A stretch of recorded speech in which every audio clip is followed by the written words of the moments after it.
Good evening and welcome to BCTV's Community Consensus. I am Laura Hughes. I am your host. We will be talking about a very important and historical topic today, gun reform. We wanted to bring together our voices in our community to find out what everybody's talking about. Gun reform is quite the buzz, and justifiably so. We want to bring together facts and information to display before you. We also want to bring out the cohesiveness in our community that is needed right now to find out what the most positive and creative solutions we can find to preserve the safety that we need as a community. I have 8 guests today that have come out to speak with us on this, and I would like to start with Mayor Myers. Please, everyone, say your name, your title, and how you stand on this topic with 1 or 2 sentences. Thank you. Thank you, Ms. Hughes, and it's a pleasure to be a part of this panel to talk about this very important topic. My name is Bob Myers, and I am the mayor of the borough of Birdsboro, and it is my personal position that if you are a responsible, law-abiding citizen of the United States, you should be entitled to own a gun. If you're not, you should not be entitled to own one. Hi, my name's Karen Ferridan, and I'm without a title. I recently organized some protests at gun shows and at the Crime Summit, and I did so because I believe that while I believe in Second Amendment rights, I believe that we need to do something about the level of gun violence in this country, so I was hoping to just keep the conversation going. Good evening. My name is Mary Ann Deary, and I am the mayor of the borough of Boyertown. And of course, I'm concerned with violence and what can we do to help curb this violence. And I think there are some loopholes that have to be discussed and can be finalized. Thank you. Thank you for inviting me here. My name is Roy Del Rosario. I'm the mayor of Hamburg. I am also a member of the Mayors Against Illegal Guns Coalition, which is an organization to protect the Second Amendment, but also to stop the illegal possession of firearms in our country.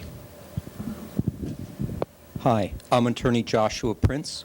I represent both individuals and federal firearms licensees at the state and federal level in defense of the Second Amendment of the United States, as well as Article 1, Section 21 of the Pennsylvania Constitution. It's an honor and a privilege to be here tonight with all of you. Thank you.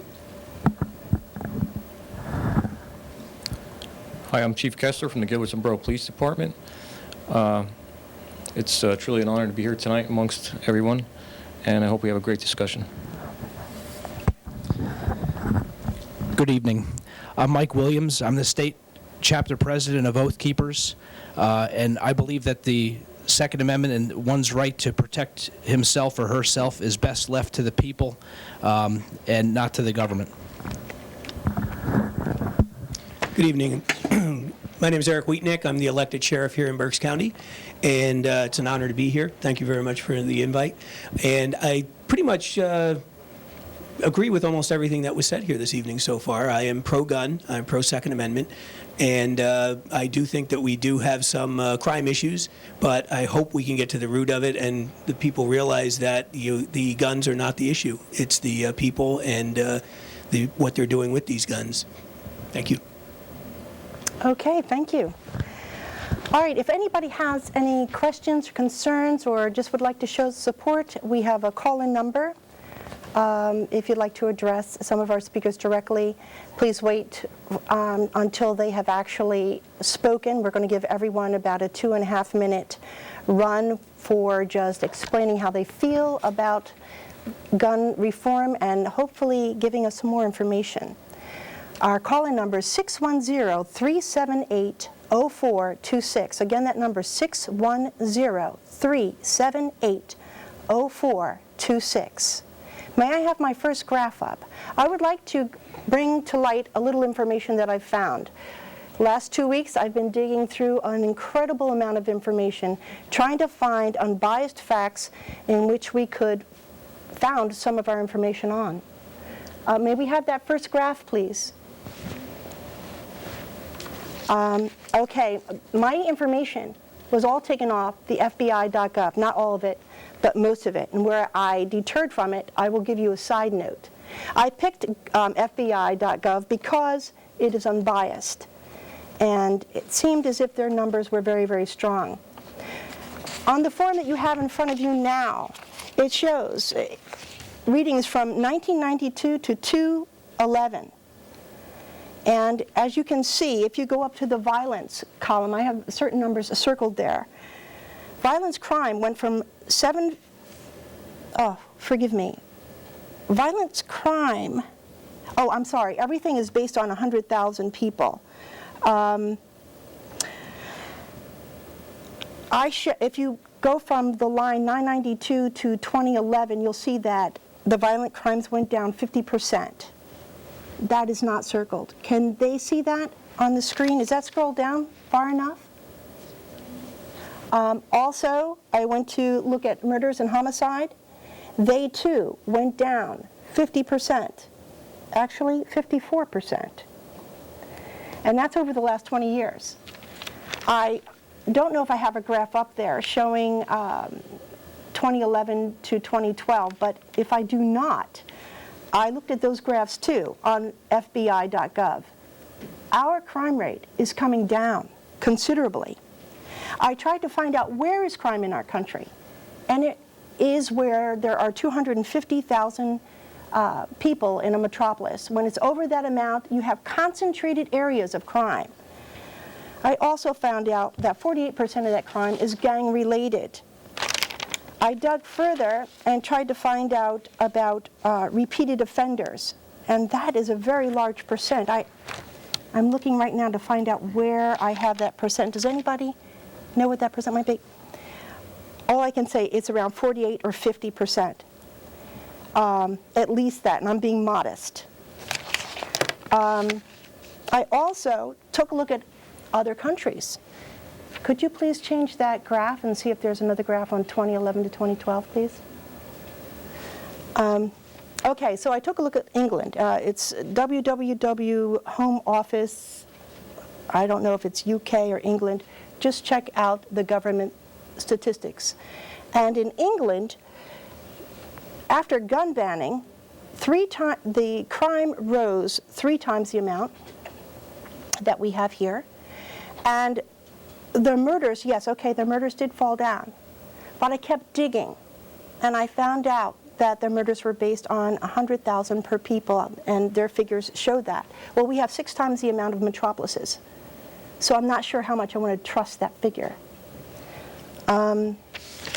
Do we have another? Could you go to the next graph or the next piece of paper? Here's gun control stats. Firearm homicides are down here, 11,493. Non-firearm homicides, 16,799. At the top, we have medical errors. We have unintentional injuries, alcohol abuse, motor vehicles, drug abuse is down here too, unintentional poisonings. I kept digging through information. Australia, I checked out Australia with their gun bans. Horrific. Crime rose. I just wanted to bring this to light. Of course, I'm the host and I'm on neutral territory. But the facts, we are after the facts. I want all of you to use these facts for your own favor. Okay, I believe we should go on. If we don't have any phone calls, I'd like to move to our first speaker, Mayor Myers. You have the floor. And thank you again, everyone, for coming. I am the mayor of the progressive and vibrant community of Birdsboro. And it's a source of great pride to me that I'm a veteran of the U.S. military. I was in the Army in 1969, and I ETS'd in 1971 during the Vietnam War.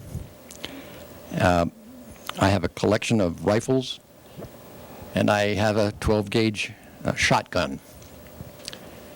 With them, I'm also a hunter. I enjoy small game hunting, and I pursue white-tailed deer in Pennsylvania's great woods. Because I do enjoy guns, I'm a strong believer and a proponent for the Second Amendment of the United States Constitution. It reads, "A well-regulated militia being necessary to the security of a free state, the right of the people to keep and bear arms shall not be infringed." I'm also a member of the organization that my colleague Roy had alluded to earlier, that calls itself Mayors Against Illegal Guns. The emphasis is on the word illegal. I don't belong to Mayors Against Guns. The operative term is illegal. Now, what's the difference between a legal and an illegal gun? You're probably asking yourself. That's a fair question, deserving a straightforward answer. My long guns are legal. Handguns, in and of themselves, are legal. Even the semi-automatic weapons that are making the news of late, like the AR-15 and the Bushmaster 223, are in and of themselves legal, at least at this point in time. All these firearms, however, can become illegal. This can happen several ways, but in my mind, the most important and most common way is if they are received by or are in the possession of a convicted felon, an illicit drug user, an illegal alien, someone who is involved in an act of domestic violence, anyone who is dishonorably discharged from the military, or someone who is mentally ill with a propensity for violence. As a member of Mayors Against Illegal Guns, I want to do everything that's humanly possible to keep guns out of the hands of these types of individuals. Common sense just dictates that we do all that we should do to accomplish that. Oh, there's one more thing I'd like to tell you about myself. In addition to being a mayor, a veteran, a gun owner, and a hunter, I'm a grandfather. And when I first heard about the unspeakable horror that was inflicted on Newtown, Connecticut several weeks ago, my heart stopped. That tragic slaughter of 20 innocent first graders only strengthened my resolve to do everything I can to make sure that legal guns be kept in the hands of those that deserve to have them and out of the hands of those that don't. Excuse me. Thank you so much for Mayor, that. thank you for your Myers. service to our country. Yes, and thank you for the service to our country. Absolutely, above all else. We have a home viewer. We'd like to take that call if possible. Yes. Hi. I just wanted to add to the statistics. I noticed that in Chicago, which is our president's adopted home city, that they have the toughest gun laws in the country, and their violent crime and gun is absolutely ridiculous. Between January 1st and December 21st of 2012, they had over 2,000 shooting incidents, 487 homicides. 87% of them were gun-related. They have the toughest laws in the country against guns, and it did nothing to stop crime. It actually increased the crime. What the tougher laws do is take away the ability for the honest person, the law-abiding citizen, to be able to defend themselves, and the criminal likes nothing more than a defenseless victim.